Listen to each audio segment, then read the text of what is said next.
Salve, amados, com a paz do Senhor Jesus Cristo. Glória a Jesus. Motivo de muita alegria estarmos aqui nessa noite para estarmos adorando ao Senhor juntamente com os jovens.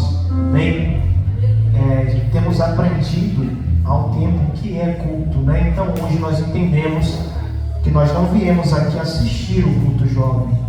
Nós viemos aqui ofertar a Deus o culto juntamente com a nossa juventude. Quero ser bem breve naquilo que vou falar. A diaconisa Osana me fez um pedido, né? O pastor Elias me fez um pedido antes dela, que é usarmos os pregadores da casa, mas o nosso irmão Samuel continua rouco, né? Jesus tem misericórdia. Amém? O diácono Samuel, desde a quinta-feira, ele está com essa impossibilidade de falar.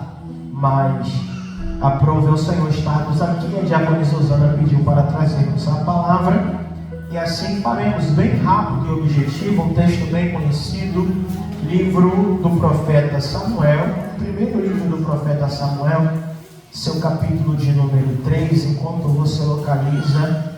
Amém? Eu queria chamar o evangelista Rafael para adorar comigo. Amém? Enquanto você localiza aí, eu vou ser bem rápido e objetivo naquilo que vou falar.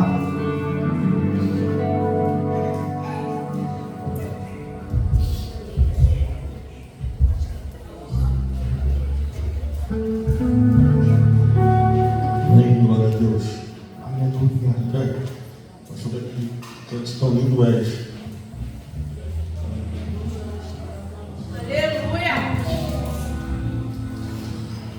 Lindo é cada momento.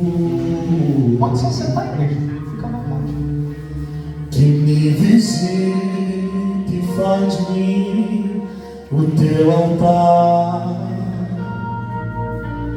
Quero ir contigo mais profundo. Segura-me. Nunca vais faltar. Tão lindo é cada momento que me visite e faz de mim o teu altar. Quero ir contigo mais profundo.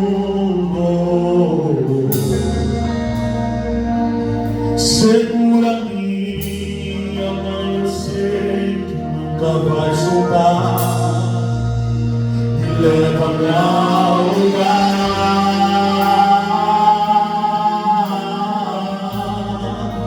onde só o Senhor e eu desfrutamos um momento de meu papai.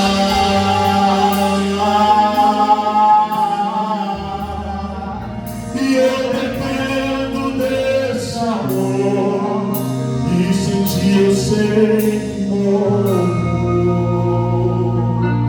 tão lindo é cada momento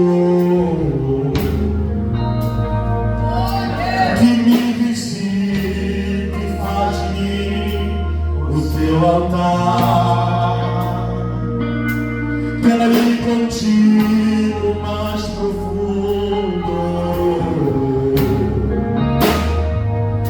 Segura-me, amor, eu sei que nunca vais faltar. Tão lindo é cada momento que me visite e faz de mim o seu altar. Quero ir contigo mais profundo.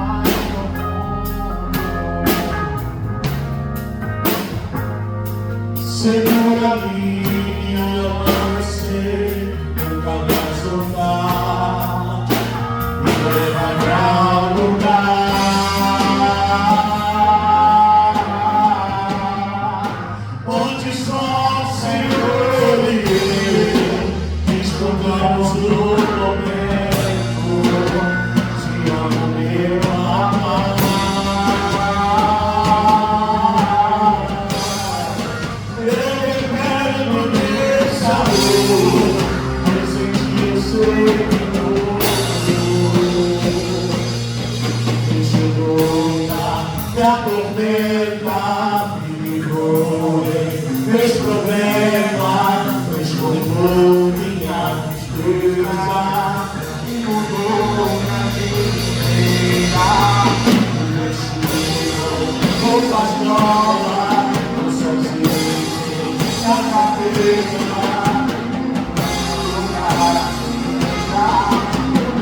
Eu poderia falar sobre inúmeros jovens nessa noite, poderia falar sobre o próprio Josué, poderia falar sobre o próprio Eliseu, poderia falar sobre o próprio jovem Eutico, poderia falar sobre inúmeros jovens, mas ardeu ao meu coração falar sobre o profeta Samuel nessa noite, amém? Eu vou ler apenas um verso para ganharmos tempo, serei bem breve naquilo que o Senhor colocou ao meu coração, que diz 3:3: E antes da lâmpada de Deus se apagar no templo do Senhor, onde estava a arca de Deus, que Samuel estava deitado para dormir. Podemos assentar?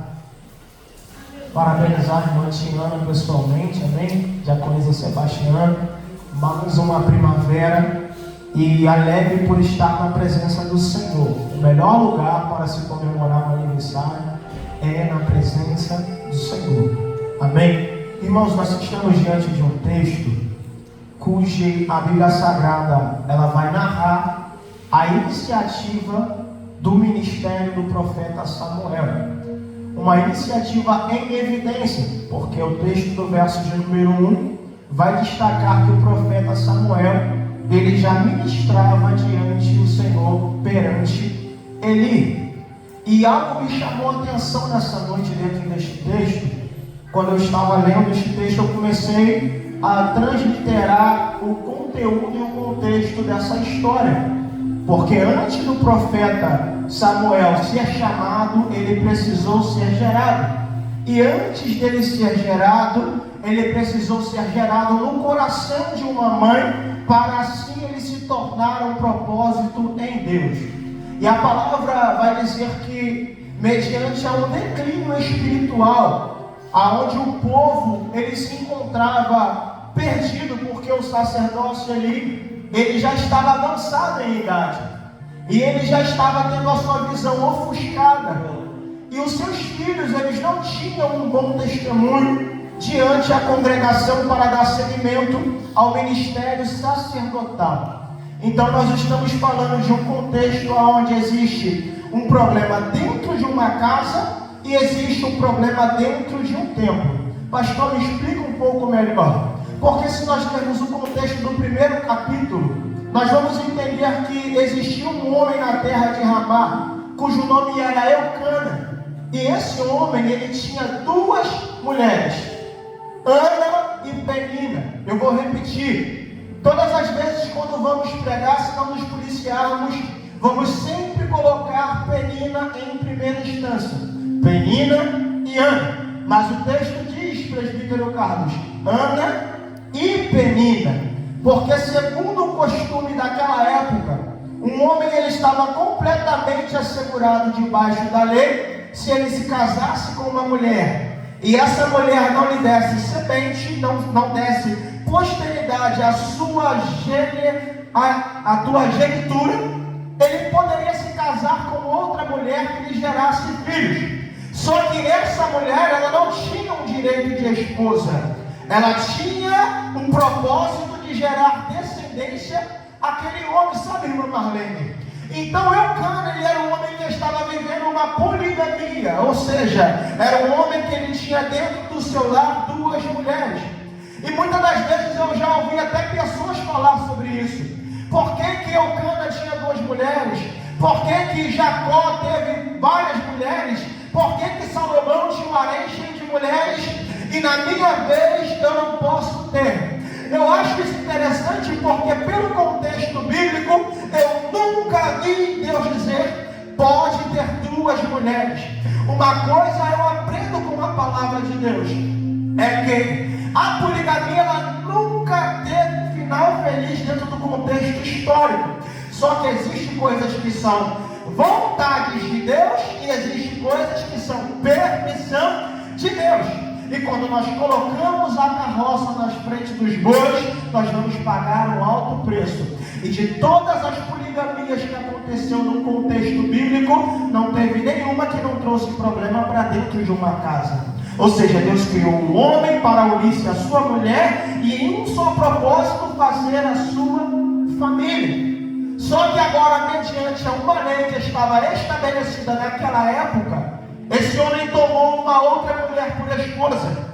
E isso gerou uma contenda, uma dissensão dentro do seu lar, a ponto de a sua esposa amada se sentir desmerecida, desrespeitada dentro do seu lar. E de ano em ano eles subiam ao templo. Conjecturo eu, o texto não vai falar sobre o assunto, mas eu conjecturo respeitando a essência do texto. A cada ano que ele subia ao templo de Siló, com a sua família, ela vinha Penina com a sua barriga esticada, com mais um filho no seu ventre, para entregar ao seu esposo. E no mesmo contexto vinha Ana, com o coração contristado, com a fé, aleluia, ela basicamente balanceada, porque a frustração tomava conta do seu interior, a sua inimiga a provocava a ponto de desequilibrar Ana. Ana ia para o templo oferecer um culto a Deus, mas não conseguia cultuar, porque a sua aprovação era tamanha, presbítero Carlos, que ela não tinha mais forças para adorar. Eu não sei qual é o problema que muitas das vezes tem se levantado dentro do seu lar, que tem talvez roubado o seu desejo de adorar. Talvez você venha ter como propósito de entregar ao Senhor, mas no meio do caminho você vem pensando naquela situação e você não consegue ter a força o suficiente para adorar. Só que mediante a esse contexto histórico agora vai narrar que Ana, ela chega um certo dia no templo em Siló e ela se assenta à mesa para ela participar, aleluia, da sua refeição. Interessante que o texto diz que Eucana, ele amava a Ana, em um contexto de um problema dentro de um lar. A Ana não gera e fica frustrada porque Penina gera. E dentro deste mesmo contexto de um problema, Penina ela se sente inferior, porque por mais que ela gere, ela não consegue ter o amor de Eucana. Então essa casa está completamente desestruturada, desequilibrada, precisando de um socorro do céu. Da mesma maneira que dentro do templo o sacerdote está ficando cego, sem visão, os seus filhos estão em condições que não são legais para assumir o sacerdócio. Então é um problema dentro do templo e um problema dentro de uma casa. Eu começo a olhar o coração de Ana naquela noite, sentada à mesa. Ela vai dizer: eu não vou comer, porque eu não consigo olhar para essa mulher me provocando. Eu não vou comer porque o meu coração está angustiado. Mas já que eu estou aqui no templo, eu vou colocar a minha angústia diante do altar. Já que eu estou aqui no templo, eu vou depositar na mão de quem pode resolver. Agora Ana, ela se ajoelha no altar e ela começa a orar ao Senhor. E mediante a intensificação da sua oração, ela não vai ter mais palavras para falar com Deus. E ela vai gemer, ela vai chorar diante do altar. O sacerdote sai da mesa, ele passa diante do altar e ele olha e enxerga aquela mulher entregue, completamente derramada diante do altar. E a interpretação dele é essa: ela está embriagada. Aleluia, porque quando nós direcionamos o coração a um propósito, nem sempre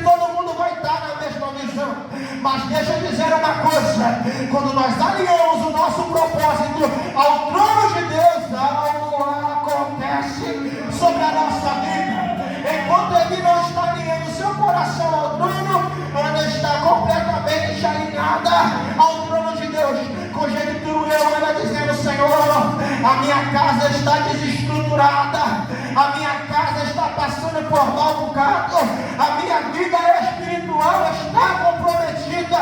Mas quando eu olho a necessidade do templo, me gera um propósito no meu coração. Então deixa eu unir o útil ao agradável, Senhor. Se tu me deres um filho, eu vou devolver ele para a tua casa, porque eu enxergo a necessidade da tua casa. E uma vez que eu vejo a necessidade do templo, e eu olho a necessidade da minha casa, e priorizo primeiramente o que é meu, aquilo que é de Deus fica parado aqui dentro, e a minha casa fica parada lá fora. Mas uma vez que eu alinho o meu coração ao propósito de Deus, a solução vem para o templo, a solução vem para a minha casa, a solução vem para o meu ministério, a solução vem para o meu casamento, a solução vem para a vida dos meus filhos. Ana enxergou a necessidade, alinhou o seu coração e o seu propósito ao propósito de Deus e juntou o útil ao agradável. Ele diz: você está embriagada. Ela diz: não, meu Senhor, não me tenha por filha de Belial. A tua serva está amargurada de espírito. Mas mesmo amargurada de espírito, eu consigo identificar a necessidade da casa de Deus. Mas mesmo amargurada de espírito, eu me prontifico a fazer algo para que o altar não venha ficar apagado. Mesmo amargurada de espírito, eu tinha tudo ali para não estar aqui hoje. Mas já que eu estou aqui, eu quero alinhar o meu propósito ao propósito de Deus. Já que eu estou aqui, eu quero alinhar o meu coração ao coração de Deus.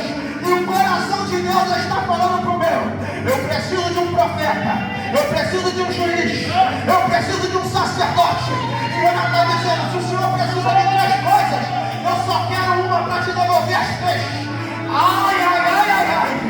Me dá só um filho, Senhor, que se tu me der, ele vai sanar a necessidade da tua casa, porque é alguém gerado debaixo de propósito, é alguém gerado alinhado o coração da terra ao coração de Deus. Então Samuel não é alguém que aparece do acaso, Samuel é alguém que é gerado debaixo de propósito.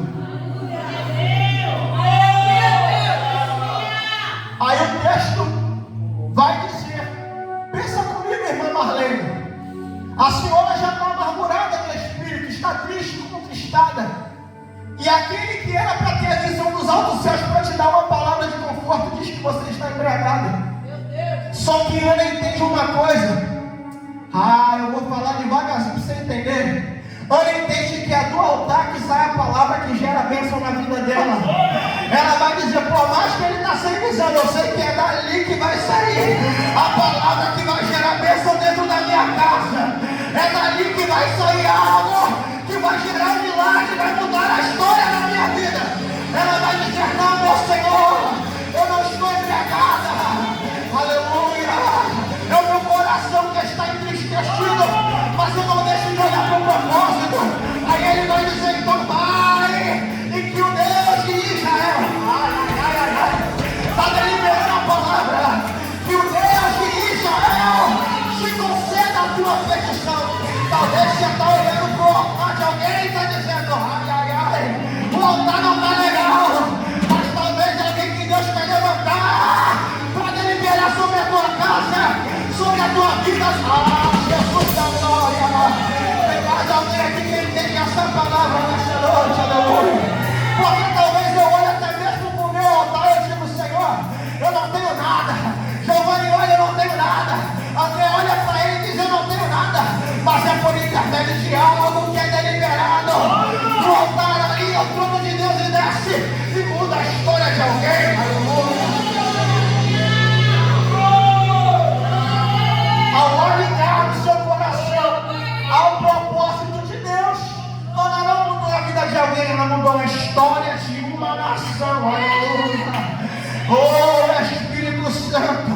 E Samuel está crescendo dentro da casa de Deus. Cumprindo-se os dias, Ana vai lá, é de Deus, eu não quero nem saber o que vai ser. O meu propósito está cumprido. O que eu falei com Deus, eu vou cumprir. Toma, Deus, é teu. Faça profeta, faça juiz, faça sacerdote.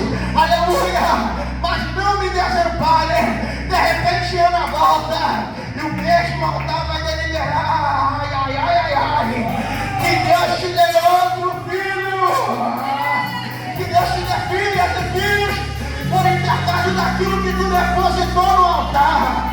Talvez você depositou numa oração, achando que ela não vai ter resultado, mas nada que é depositado no altar de Deus volta, aleluia, sem trazer a resposta de Deus para a tua casa. Um belo dia Ana iniciou, levando uma túnica de ano em ano para Samuel. Por que ela leva uma túnica de ano em ano? É simbologia e tipificação de que o menino está crescendo. Toda vez que ela leva uma túnica, ela não vai levar uma túnica de um ano a vida toda. Ela vai levar uma de 2 anos, ela vai levar uma de 3 anos, ela vai levar uma de 4 anos, uma de 5 anos. É sinal que o menino está crescendo. Talvez você ainda não percebeu, mas o propósito que Deus tem na tua vida continua crescendo. Pode até parecer que não, mas continua crescendo.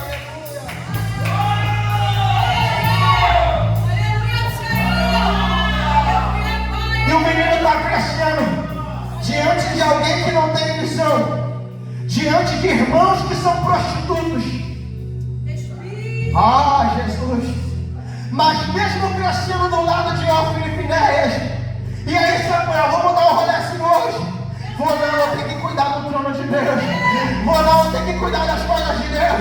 Eu não posso deixar a lâmpada de Deus se apagar. Quem vai, mas a lâmpada de Deus não pode se apagar. Ai, ai, ai, ai, ai.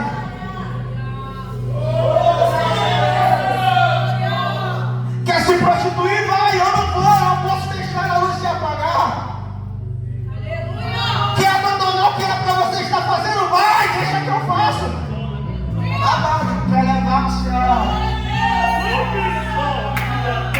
Mas eu nunca vi ninguém abandonar e não pagar o preço.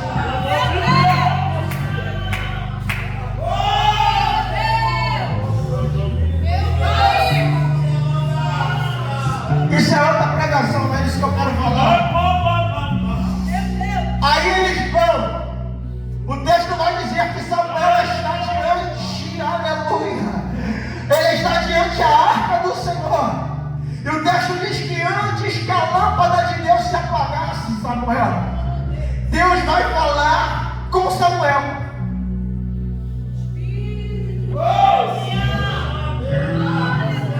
A lâmpada de Deus era um dos utensílios que ficava dentro do tabernáculo. Em Êxodo capítulo 27 vai falar sobre os utensílios do tabernáculo e a ordem do culto. Samuel agora está diante da arca da aliança. Tipificação da presença de Deus. Não era a presença de Deus, era uma tipificação da presença de Deus no meio do seu povo. Porque se fosse a presença de Deus, o povo não estava do jeito que estava, irmã Marlene. Porque a presença já tinha saído há muito tempo e o povo não tinha percebido, porque olhava para o físico. Talvez a sua vida ainda não está mudando, porque está olhando apenas para o físico. Talvez a minha vida não está mudando, porque estamos olhando para os estereótipos e não para o que está por detrás da situação. A presença de Deus já estava fora há muito tempo e o povo achando que ainda estava dentro. Mas Samuel, em meio a uma geração pervertida e corrompida, ele vai dizer: a lâmpada de Deus não vai se apagar enquanto eu estiver aqui. Ainda que tenha um, tenha dois, tenha três, se tiver um ligado no propósito, a lâmpada não se apaga, diácono Alencar. Pode estar todo mundo quebrado, todo mundo machucado, mas esse que está com a lâmpada em pé vai estar orando por todos os outros. É Samuel dizendo: Deus tenha de misericórdia, Deus tenha de misericórdia, aleluia. E de repente que agoniza o Senhor, quando ele vai dormir antes que a lâmpada de Deus se apague. Pastor, por que antes que a lâmpada de Deus se apague? Porque uma vez que a lâmpada foi acendida por Deus, era a função dos filhos de Arão: traga azeite, traga combustível, faça manutenção, não deixe a lâmpada se apagar. Como era feita a manutenção, pastor? Eram 7 lâmpadas, uma central, 3 à direita, 3 à esquerda.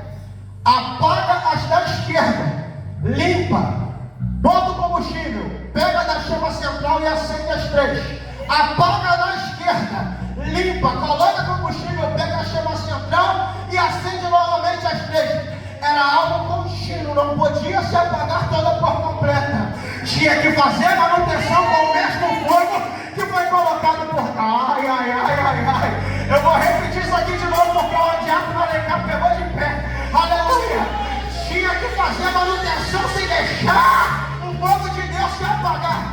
Uma vez que o fogo de Deus se ardeu no seu coração, meu filho, está sentindo que vai apagar, corre para fazer manutenção.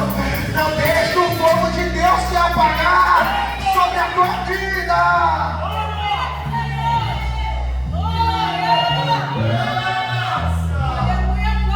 Samuel está crescendo no tempo.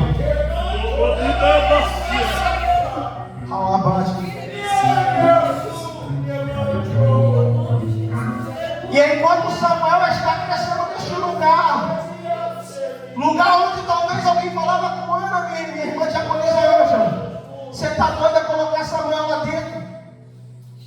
Aqueles caras são prostitutos.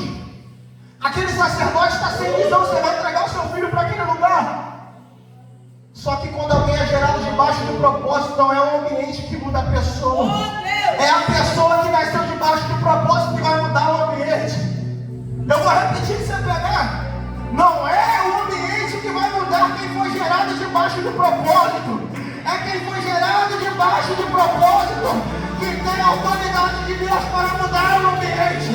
Talvez você está esperando Deus levantar alguém, mas Deus já está dizendo: tu foste pedido a Deus, porque Samuel significa pedido foste a Deus.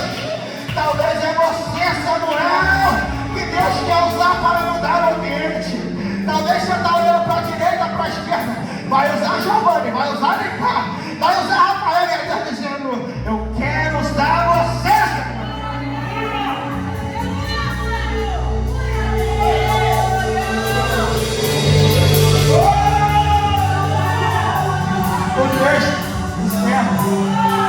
O texto diz que Samuel ainda não conhecia ao Senhor.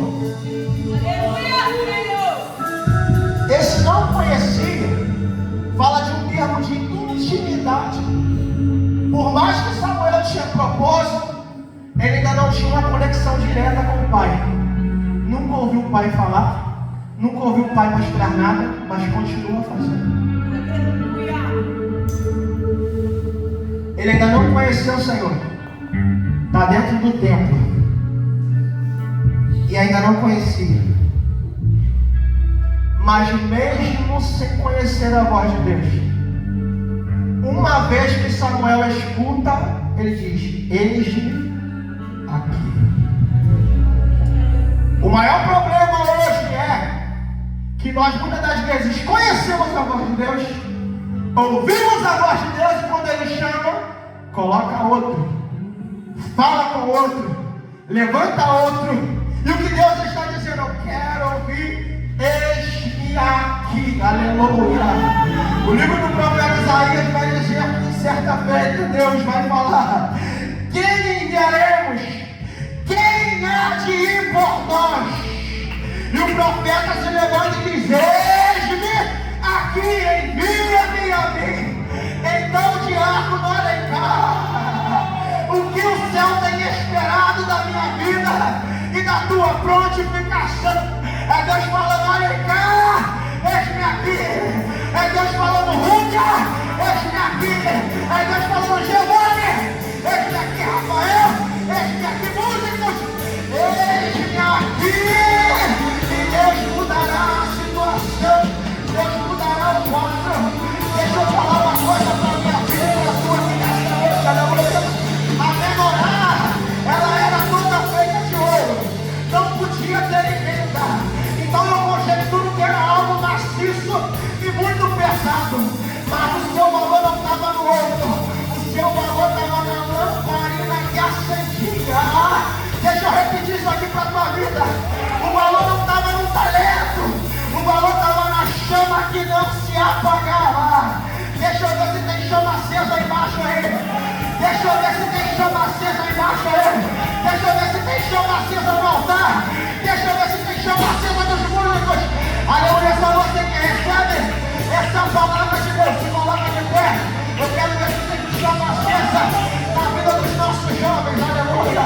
Eu quero ver se tem chama acesa na vida dos nossos obreiros. Eu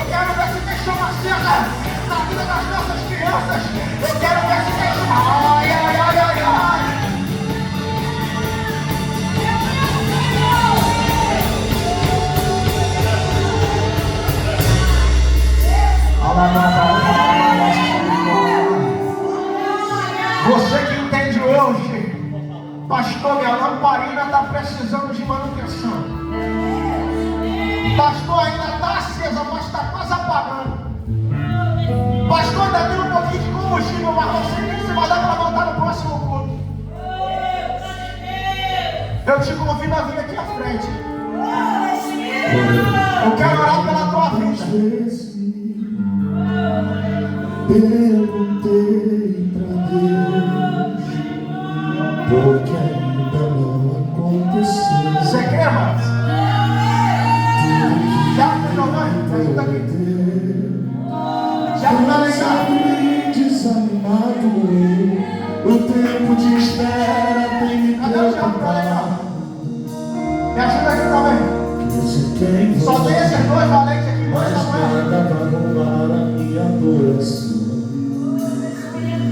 pois a tua palavra Coloca a mão no coração dele, e os seus caminhos são maiores.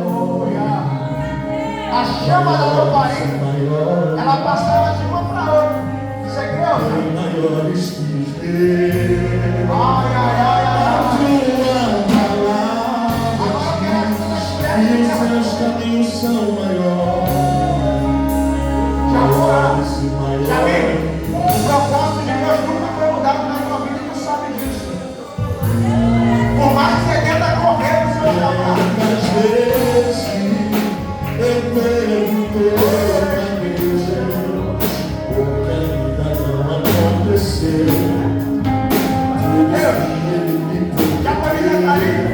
Cansado e desanimado, o tempo de espera foi te preocupar. Perceba, somente eu já me levo.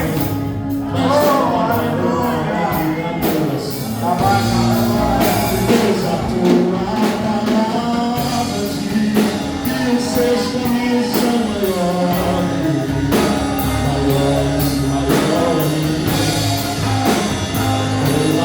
Vamos lá, vamos lá. A tua palavra diz que os seus caminhos são maiores. A lamparina, ela permanece acesa. Eu te olho nessa noite, Deus. A vida da juventude, Senhor. Enche-ele da tua presença, Pai, na pessoa. Deus, tira aquilo que está errado. Tira o desejo que pode ter prejudicado. O combustível de queimado. O próprio teu aceite, Pai. Enche da tua presença agora. Vai derramando, meu Senhor, a chama do teu Espírito na vida da Kézia, Senhor, na vida da Anabelle, Senhor, na vida da Jamile, Senhor, na vida do Maxwell, Senhor amado, na vida do Juan, na vida do Cristo. Deus, renova ele, renova. Renova ele, Jesus. Renova ele, Jesus, renova ele. Renova, Senhor. Renova ela, Senhor, nessa noite. Renova, meu Senhor, essa jovem. Renova, meu Senhor. Ah, Espírito Santo de Deus. Ah, Santa vida, meu Senhor amado. No aniversário das nossas almas. Venha, meu Senhor, roubar o desejo da adoração no coração da nossa juventude. Pai, eu profetizo que tem aqui profetas da tua casa. Eu profetizo, Senhor, que tem pregadores da tua palavra aqui no meio da nossa juventude. E quem o diabo não, que ele pega a bagagem dele agora e não seja tirada no meio da nossa juventude. Deus levanta a Jamile com autoridade. Deus levanta a Jamile com autoridade nessa terra. Levanta o Maxwell com autoridade nessa terra. Levanta o Juan com autoridade nessa terra. Levanta a Sofia com autoridade. Levanta a Anabelle com autoridade. Levanta o Cristo, meu Senhor, com autoridade na tua casa. Desce os dois do meio.